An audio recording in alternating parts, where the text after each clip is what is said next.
नमस्कार। देखिए, ग्रुप में प्रमेय हम लोग कर रहे थे, तो आज प्रमेय नंबर 4। ग्रुप के किसी अवयव ए के पूर्णांक घात की कोटि ए की कोटि से अधिक नहीं होती। देखते हैं इसको हम लोग। देखो, हमें क्या है, ग्रुप के किसी अवयव ए के पूर्णांक घात की कोटि। तो सबसे पहले हम लोग एक ग्रुप लेते हैं। तो माना कि जी स्टार एक ग्रुप है, माना जी स्टार एक ग्रुप है। अब जी स्टार अगर ग्रुप है और ए इस ग्रुप जी का एलिमेंट है और इसका जो ऑर्डर है मान लिया कि n है, मान लिया कि order of a equal to n है। तो अब हमें सिद्ध करना है कि ए के पूर्णांक घात की कोटि ए की कोटि से अधिक नहीं हो सकती। तो यदि k एक पूर्णांक है, यदि k क्या है, एक पूर्णांक है, तब a की पावर k की हम बात करेंगे, ऑर्डर ऑफ a की पावर k की चर्चा करेंगे। तो ध्यान देना भाई, ऑर्डर ऑफ ए n है, तो चूंकि order of a equal to n, order of a n है, इसका मतलब a की power n equal to e बनेगा। अब दोनों पक्षों की घात k कर दीजिए, दोनों पक्षों की घात k करेंगे तो आपके पास आ जाएगा a की power n whole power k equal to e की पावर k। इसको हल करिए तो ये बनेगा a की पावर n के इक्वल टू e की पावर k, e बन जाएगा, आइडेंटिटी एलिमेंट है तो। और a की पावर n के, इसको आप लिख सकते हैं a की power k whole power n equal to e। अब a की पावर k और इसकी पावर जो n है, इसका और ये आइडेंटिटी के बराबर आया। इसका मतलब हम जानते हैं कि ऑर्डर ऑफ a की power k less than equal than n। ठीक है, तो ऑर्डर ऑफ a की power k less than equal than n को आप लिख सकते हैं ऑर्डर ऑफ a। तो इसको हमने लिख दिया ऑर्डर ऑफ a। तो ये आपने देखा ऑर्डर ऑफ a की power k less than equal than order of a, यानी कि ग्रुप के किसी अवयव a के पूर्णांक घात की कोटि a की कोटि से अधिक नहीं हो सकती, और यही हमें सिद्ध करना था। आगे देखते हैं हम लोग। अब एक प्रमेय का अपने पास में,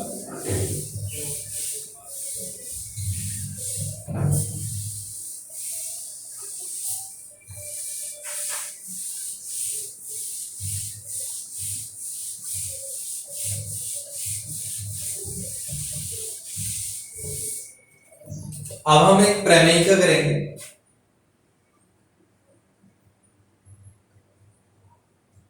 और प्रमेय का स्टेटमेंट इस प्रकार से है, एक्स ए एक्स इनवर्स की power n equal to x a की पावर n एक्स इनवर्स। ये हमें सिद्ध करना। देखिए, तो इसको गणितीय आगमन सिद्धांत से हम लोग प्रूव करेंगे। तो इसकी सबसे पहले जांच करेंगे n इक्वल टू 1 के लिए, n इक्वल टू 1 के लिए, n इक्वल टू 1 के लिए LHS देखिए, एक्स ए एक्स इनवर्स की पावर 1 तो बनेगा x a x inverse. RHS को देखिए, एक्स ए की पावर 1 कर दोगे तो a ही बन जाएगा एक्स ए एक्स इनवर्स। अब LHS और RHS को देखिए, दोनों बराबर हैं, तो चूंकि LHS equal to RHS, n equal to 1 के लिए कथन सत्य है। इसी प्रकार से देखो, मैं एक बार n इक्वल टू 2 के लिए और बता देता हूं। तो n इक्वल टू 2 के लिए, n इक्वल टू 2 ले तो देखिए, एक्स ए LHS को देखते हैं हम लोग एक बार, एक्स ए एक्स इनवर्स और इसकी पावर अपने कर दी 2। हल करिए इसको। इसका मतलब हम जानते, देखिए घात 2 का मतलब होगा एक्स ए एक्स इनवर्स, और इसको ऑपरेट करेंगे आप एक्स ए एक्स इनवर्स से। तो अब साचर्य नियम का अगर प्रयोग कर लिया जाए तो x a x inverse x, इनको दोनों को ले लिए, और फिर ये a x inverse equal to x a. और देखिए भाई, एक्स इनवर्स और एक्स दोनों को जब ऑपरेट करेंगे तो आइडेंटिटी एलिमेंट बन जाएगा आपके पास में। ए एक्स इनवर्स। अब चूंकि ई तो आइडेंटिटी एलिमेंट है इसलिए ये आपके पास में बचेगा एक्स ए एक्स इनवर्स। और अब शास्त्रीय नियम का प्रयोग हम यहाँ कर लेंगे। शास्त्रीय नियम का जब प्रयोग करेंगे तो ये आपके पास में बनेगा x a x inverse equal to x a dot a का मतलब आप जानते हैं ए स्क्वायर एक्स इनवर्स। अब देखिए इसमें देखें आरएचएस को देखिए, एन का वैल्यू अगर 2 कर देंगे तो आरएचएस बनेगी x a square x inverse. LHS RHS बराबर है तो चूंकि एलएचएस इक्वल टू आरएचएस और एलएचएस और आरएचएस दोनों बराबर है इसलिए हम लोग कहेंगे एन इक्वल टू 2 के लिए कथन सत्य है। एन इक्वल टू 2 के लिए कथन सत्य है और n इक्वल टू 2 के लिए सत्य है तो इसको व्यापक रूप में हम लोग मान लेते हैं कि माना n इक्वल टू m के लिए कथन सत्य है। तो माना n इक्वल टू m के लिए कथन सत्य है, माना n इक्वल टू m के लिए कथन सत्य है। अब अगर n इक्वल टू m के लिए सत्य है m के स्थान पर m करेंगे हम लोग तभी आपके पास में बनेगा x a x inverse whole power m equal to x a की power m x inverse. Equation number first है और अब इसकी जांच करेंगे हम n equal to m plus 1 के लिए। तो n equal to m plus 1 के लिए n equal to m plus 1 के लिए देखिए एलएचएस अगर हम लें तो ये आपके पास में जाएगा एक्स ए एक्स इनवर्स की power m plus 1 equal to, इसको आप लिख पाएंगे किस प्रकार से, देखो एक्स ए एक्स इनवर्स की power m dot x a x inverse. ठीक है भाई, घात m प्लस 1 तो इसको आप ऐसे लिख सकते हो। और अब समीकरण 1 से देखिए एक्स एक्स इनवर्स की पावर m ये बराबर आ जाएगा एक्स ए की power m x inverse x a x inverse equal to x शास्त्रीय नियम का उपयोग कर लीजिए भैया, एक्स ए की power m x inverse x और फिर ये आपके पास में जाएगा a x inverse equal to x a की पावर m और एक्स इनवर्स एक्स ऑपरेट करेंगे आइडेंटिटी एलिमेंट बन जाएगा a x inverse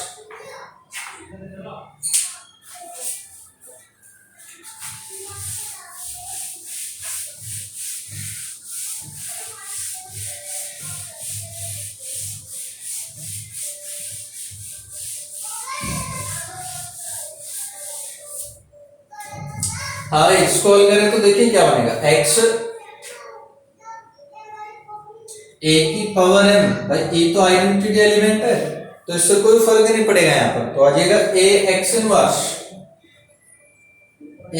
inverse equal to x, फिर इसको हल करेंगे आप लोग ए की power m dot x inverse x, फिर इसको हल करेंगे ए की power m plus 1 x inverse. ठीक है भाई, ये आपके पास में देखो a की पावर m था, m के स्थान पर बन गया m प्लस 1, इसका मतलब n equal to m plus 1 के लिए कथन सत्य है। तो n equal to n plus 1 के लिए कथन सत्य है और n प्लस 1 के लिए सत्य है, इसका मतलब हम लोग कहते हैं n के प्रत्येक मान के लिए कथन सत्य है। तो गणितीय आगमन सिद्धांत से हमने प्रूव कर दिया, गणितीय आगमन सिद्धांत से हमने प्रूव कर दिया गणितीय आगमन सिद्धांत से कि एक्स ए एक्स इनवर्स की power n equal to x a की पावर n एक्स इनवर्स, और ये हमें सिद्ध करना था। आगे देखते हैं हम लोग।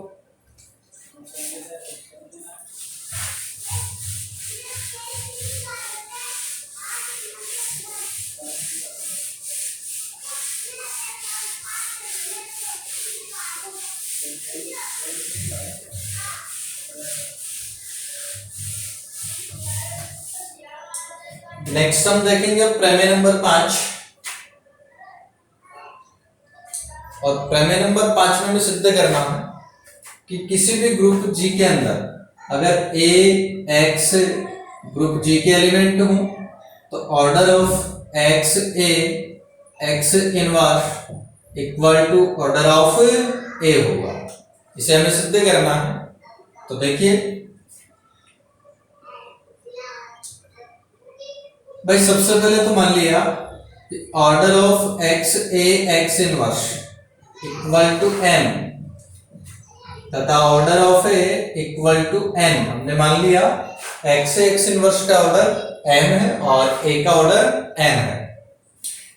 तो अब देखिए, सबसे पहले तो एक्स ए एक्स इनवर्स की पावर एन को हल करते हैं हम लोग। अब एक्स ए एक्स इनवर्स की पावर एन, इसको हम जानते हैं, अभी प्रूव किया था हमने प्रमेय का में, ये बराबर रहेगा एक्स ए की पावर एन एक्स इनवर्स के। अब चूंकि आप यहां से देख सकते हैं order of a equal to n है और order of a equal to n का मतलब आप जानते हैं कि ए की पावर एन इक्वल टू क्या बन जाएगा, ई। अब इसको हल करेंगे आप लोग तो आ जाएगा एक्स ए की पावर एन यानी कि ई एक्स इनवर्स। अब चूंकि ई तो आइडेंटिटी एलिमेंट है, अब ई आइडेंटिटी एलिमेंट है तो ये बनेगा एक्स एक्स इनवर्स और एक्स एक्स इनवर्स फिर से आपके पास में बन जाएगा आइडेंटिटी एलिमेंट। ठीक है भाई, ये ई के बराबर आ गया। इसका मतलब ये हुआ order of x a x inverse less than equal than n, then order of x a x inverse less than equal than n. N किसके बराबर है भाई, ऑर्डर ऑफ ए के, तो एन को आपने लिख दिया ऑर्डर ऑफ ए। ठीक है, या इसको तो मैं एन ही लिख देता हूं और order of x a x inverse इसको एम लिख देता हूं यहां पर। ये आपके पास में आ गया m less than equal than n, number first. ठीक है भाई, दूसरा देखिएगा ए की पावर एन ई के बराबर है, तो यहां से लेते हैं हम लोग ए की पावर एन इक्वल टू ई, अपने को पता है। अब ए की पावर एन अगर ई के बराबर है, या हम इसको हल कर लेते हैं एक बार। ये जो आपके पास में था order of x a x inverse और इसकी पावर एन ई के बराबर हो, ये सॉरी ऑर्डर एम था तो इसकी पावर जो एम है ई के बराबर आ जाएगा। इसको अगर हम लोग सोल्व करेंगे तो ये बनेगा एक्स ए की power m x inverse equal to e. और अब इसके दोनों पक्षों को आप एक्स इनवर्स से राइट ऑपरेट कर दो और एक्स से लेफ्ट ऑपरेट कर लीजिए। तब देखिए एक्स इनवर्स से तो हमने राइट ऑपरेट कर दिया है और एक्स से हम कर देंगे लेफ्ट ऑपरेट, इधर भी कर देंगे तो एक्स इनवर्स ई एक्स। और अब साहचर्य नियम का प्रयोग कर लीजिए। साहचर्य का प्रयोग करेंगे तो एक्स इनवर्स एक्स ए की power n x inverse x equal to, इधर से ए तो आइडेंटिटी एलिमेंट है तो ये बराबर आ जाएगा एक्स इनवर्स एक्स के। अब x inverse x identity element आ जाएगा ए की पावर एन, फिर से x inverse x identity element बनेगा और ये इधर से भी आइडेंटिटी एलिमेंट बन गया।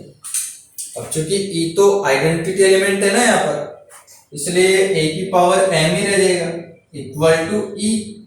अब ए की पावर एम ई के बराबर है, इसका मतलब order of a less than equal than m, और ऑर्डर ऑफ ए हमें पता है कितना है यहाँ पर n, n less than equal than m. Equation second कर देंगे आप लोग इसको। और अब एक व दो से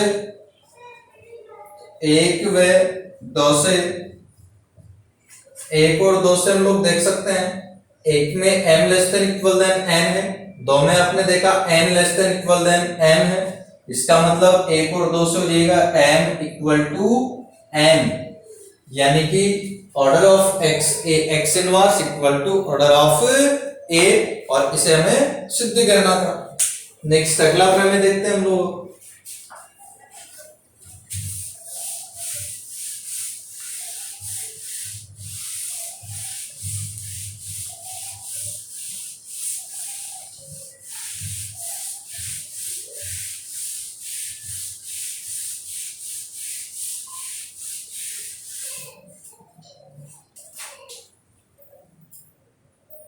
प्रमेय नंबर 6 स्टेटमेंट है कि किसी ग्रुप में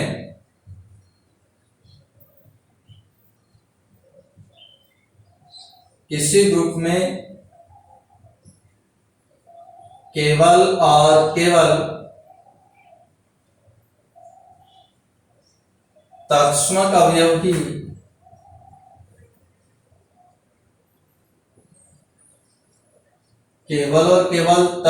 अवयव ही एक कोटि का होता है। केवल और केवल एक अवयव ही, तत्समक अवयव ही एक कोटि का होता है। ये स्टेटमेंट है अपने पास में प्रमेय का कि किसी ग्रुप में केवल और केवल तत्समक अवयव ही एक कोटि का होता है। देखते हैं भाई, प्रूव करते हैं इसको। तो सबसे पहले तो हम लोग एक ग्रुप ले लेते हैं। माना जी एक ग्रुप है तथा ई इसका तत्समक अवयव है।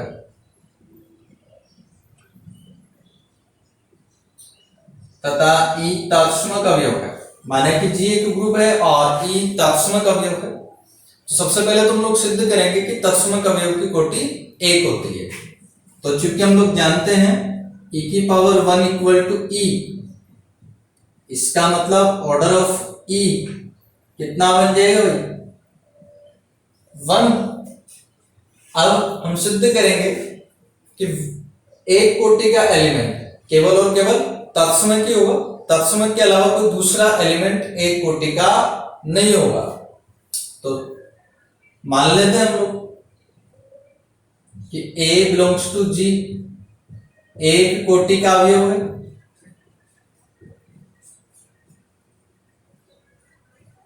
अब अगर A की कोटि एक हो, इसका मतलब आप जानते हैं कि A की पावर 1 आइडेंटिटी के बराबर आ जाएगा, और A की पावर 1 का मतलब आप जानते हैं A बनता है, तो A इक्वल टू A। यहां हमने देखा A को आपने जैसे एक कोटि का अवयव लिया तो A बराबर आ गया किसके? तत्समक के। इसका मतलब क्या हुआ कि ग्रुप के अंदर केवल और केवल तत्समक ही एक कोटि का अवयव होता है। अतः किसी ग्रुप में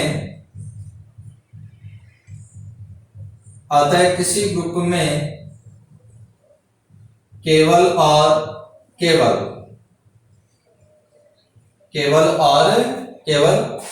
तत्समक ही एक कोटि का अवयव होता है। केवल और केवल तत्समक ही एक कोटि का अवयव होता है।